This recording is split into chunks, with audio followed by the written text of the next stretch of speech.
What's up, everyone? Tim Anderson here, aka Renfail. Hopefully, my mic's good. I've got kittens. They've been chewing cables. We live in the boonies. It's going to take a little bit to get a replacement, so there might be some fuzziness from time to time. So I'm going to apologize for that in advance because I can't really control it for the moment um, because of the little demons that we have. So, in any case, second video in the Tabletop Worldbuilding series. Um, Last time in the first episode, we talked about the actual map making process and everything we went through to create the world itself. But there's also the story component. How do you tell a good story? How do you make a good story for your tabletop world? And that's what this is about, this episode. So um, I talked about in the introduction episode to this series, when my brother and I started this project, we documented everything. It's all out there in the public if you want to take a look. There's I think there's 108 videos in the Project Drummond playlist here on my YouTube channel, which was the early documentation, like the first 8 months of our documentation before we branded and moved over everything over to the Weave and the Void YouTube channel. So between those two places, you'll find hundreds of videos.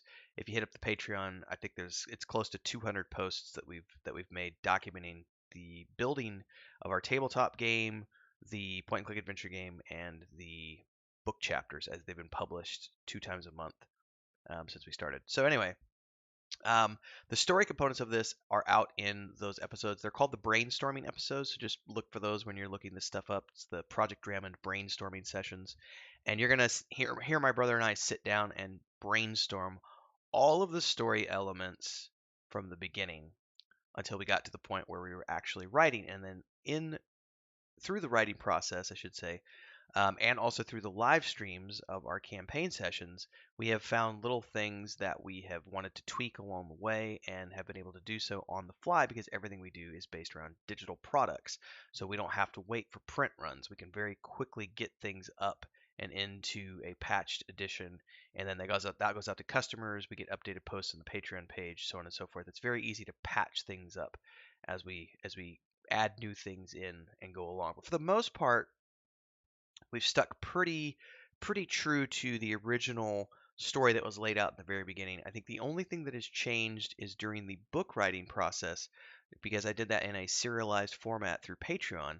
Um, Along the way, the original outline that I had for book one turned into a two-book outline, and I started having sections where I had put in a whole bunch of information down into like two paragraphs and had that as a chapter. And then when I got into actually writing the chapters, I've been trying to keep these to 2 to 3,000 words, which is a lot less than what I used to do back when I was writing like the Saga of Lucemia, and I was doing 7,000 word chapters. This one I'm trying to keep down as an experiment more than anything else, but I've been trying to keep it to smaller chapters. And when I started looking at that, all of these things that I was putting into the outline, I found out that a lot of them could be split into like 3 chapters because there was just too much to go into an individual chapter. So anytime I've done that, I have made an update over on the Patreon page, which shows people exactly the change that was made to the original outline. Um, but the story from the beginning, as it stands today, has not changed. Like the overall idea, which is, and I briefly outlined this in the world building episode about the maps and everything else.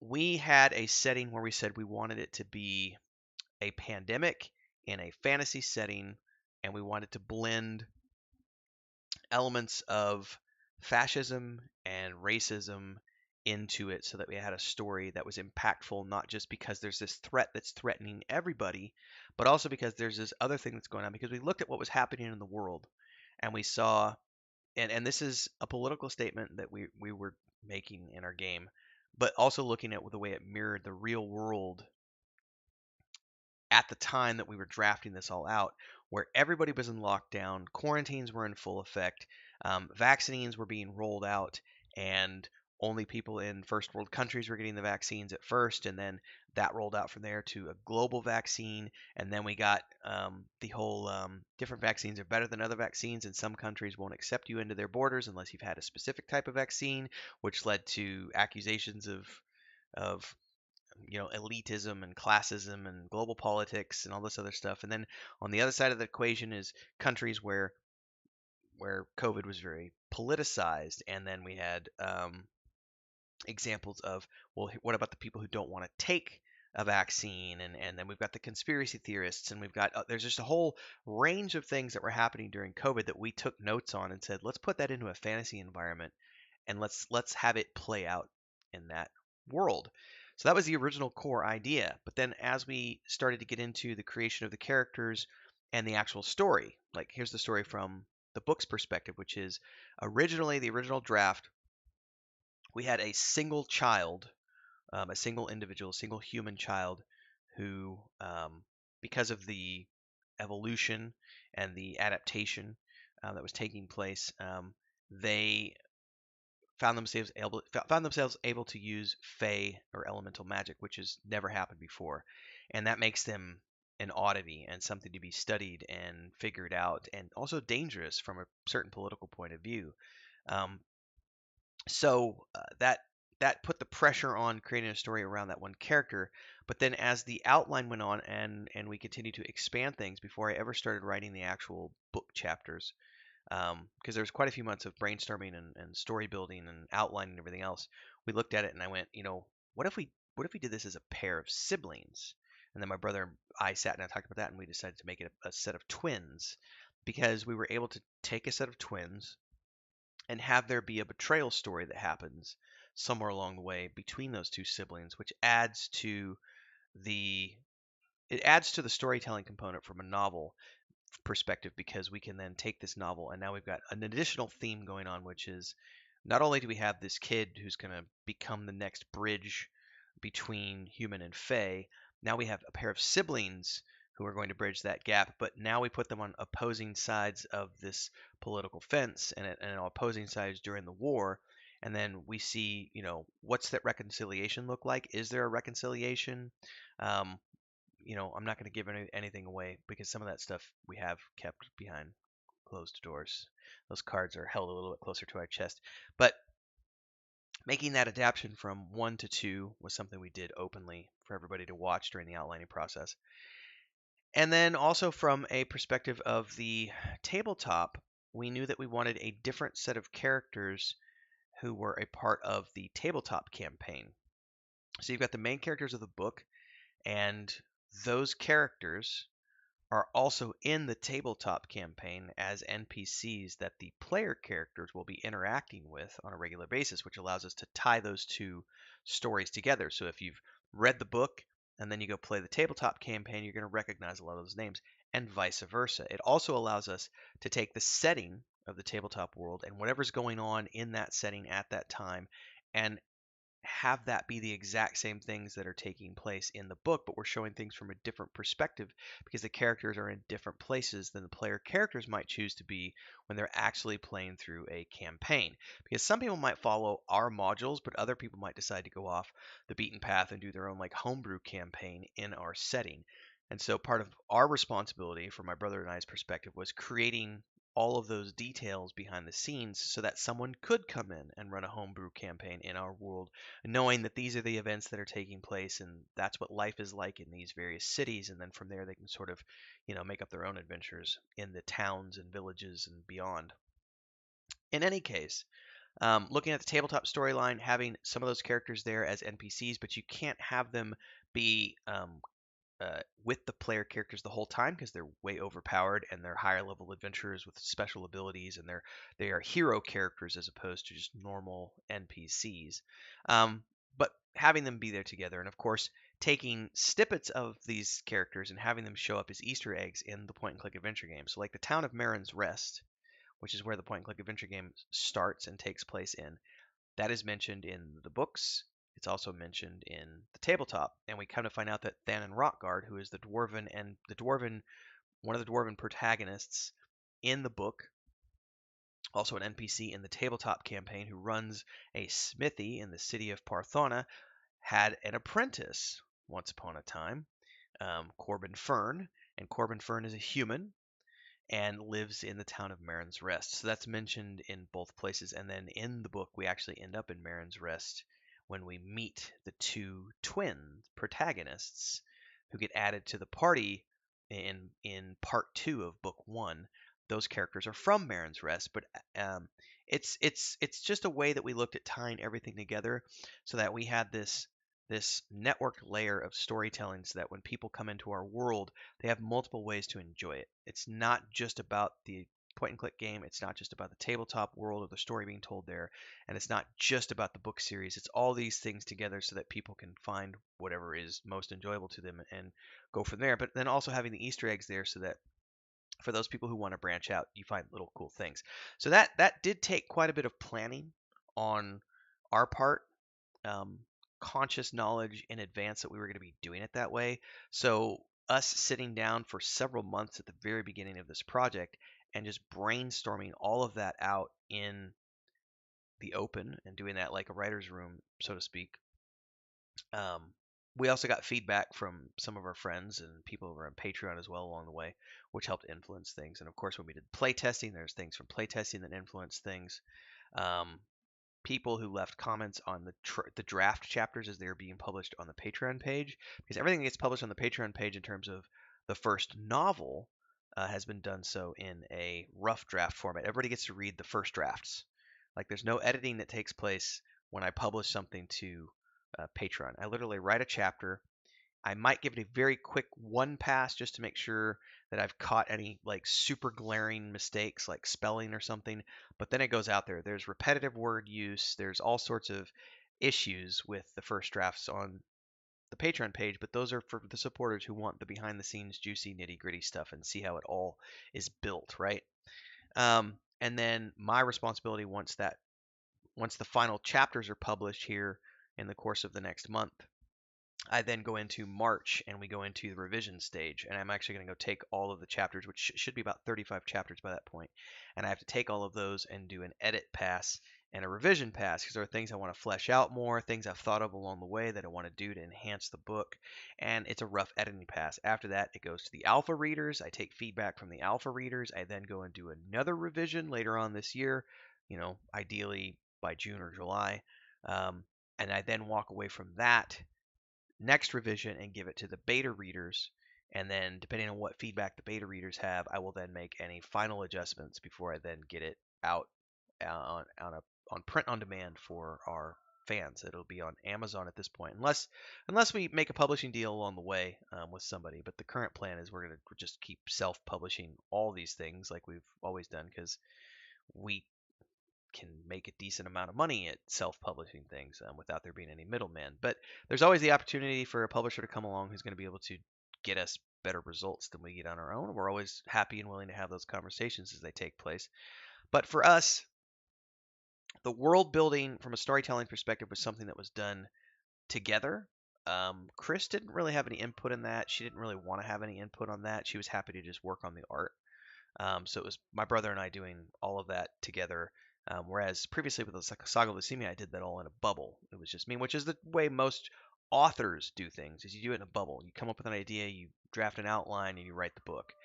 TV shows and movies are often written in a collaborative environment, and that's the approach that we took with this. Was that we are, my brother and I are, co-founders, co-owners, along with Chris, and collaborators in every sense of the word. So he has had plenty of feedback along the way in those brainstorming sessions. I'd say, it's a 50-50 thing where everything that came out of the point and click adventure game and the story behind the main setting and all the ideas for the books, it's just was the two of us hashing it out. Now, since I am the writer, I have a lot of leeway with how that gets portrayed on paper. But in that same sense, since he's the designer, excuse me, the developer, I need to make sure I get my terminology right. Since he's the developer in Unreal, I'm not working with Unreal right now. He is. He's doing all the development in Unreal. He has a lot of leeway in how he puts things into the point and click. So there will be little things like he'll do which are visual, but they add a depth. And there are things like he added a mill and a water wheel and a cemetery to Marin's Rest because they filled in some visual voids as we were here, as he was building the actual point and click adventure game. And I don't have those on the original map for Marin's Rest. That's his artistic interpretation of some things that he added in, which is great. And it's stuff that I can then go back when I do the next version of the Marin's Rest map. I can go in and very easily add, here's this cemetery and here's this thing over there.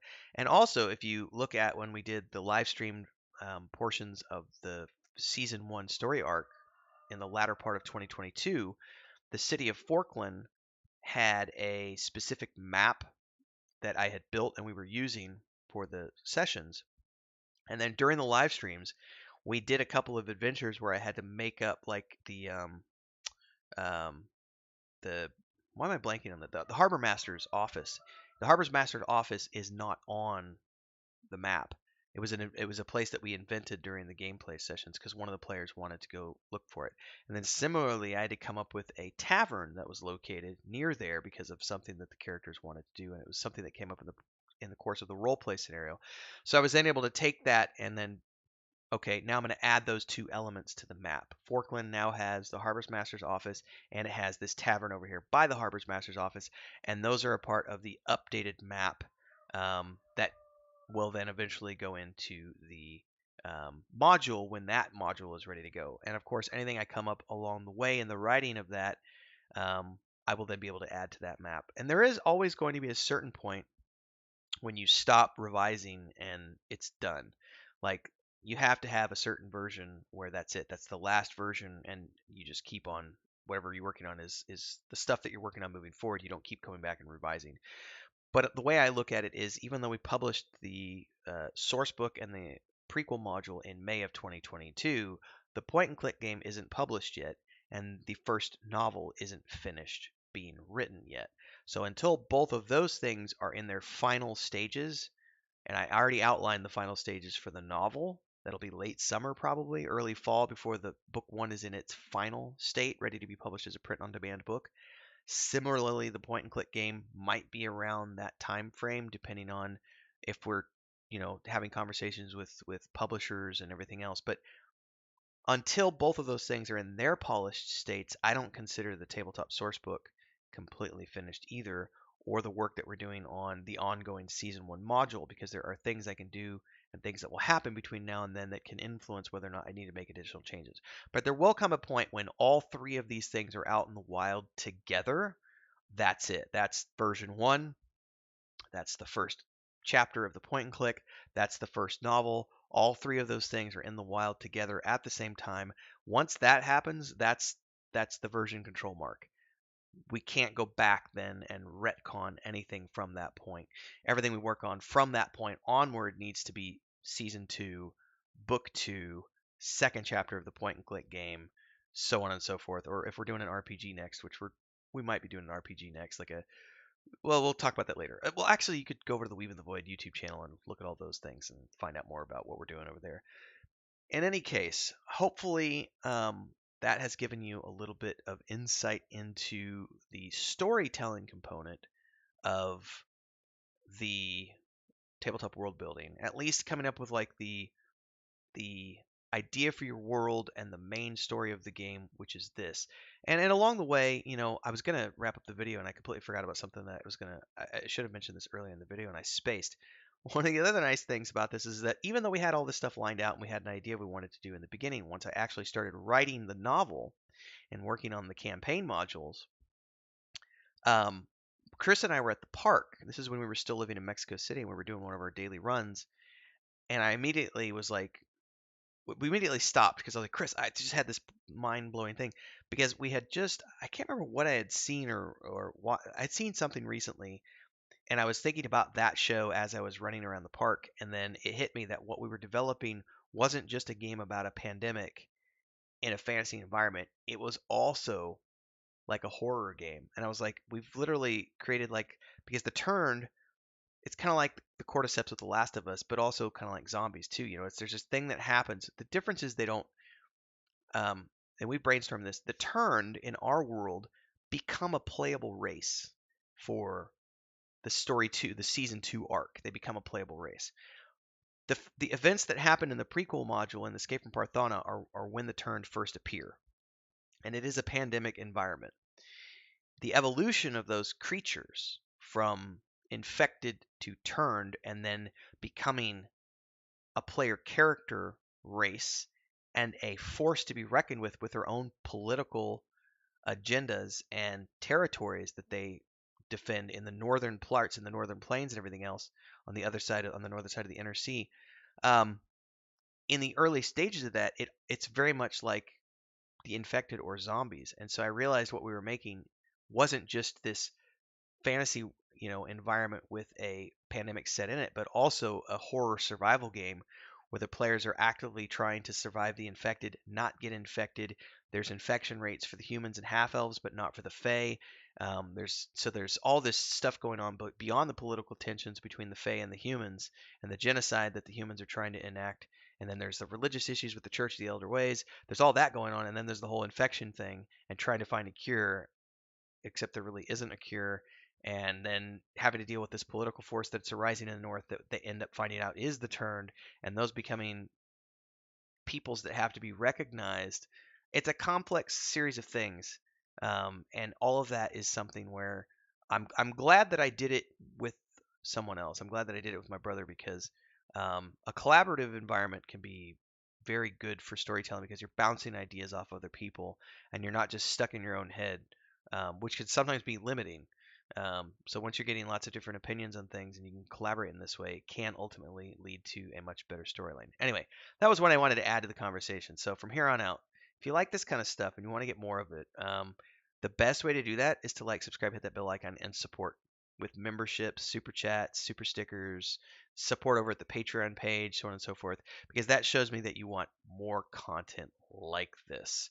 This is a new series relatively. This is only the second episode I've done in this tabletop world building idea. So if you want more of this, do all the things that we talked about. Stick around for the next one. Drop your comments below. I'll see everybody in the next episode. Until then, happy gaming, everybody.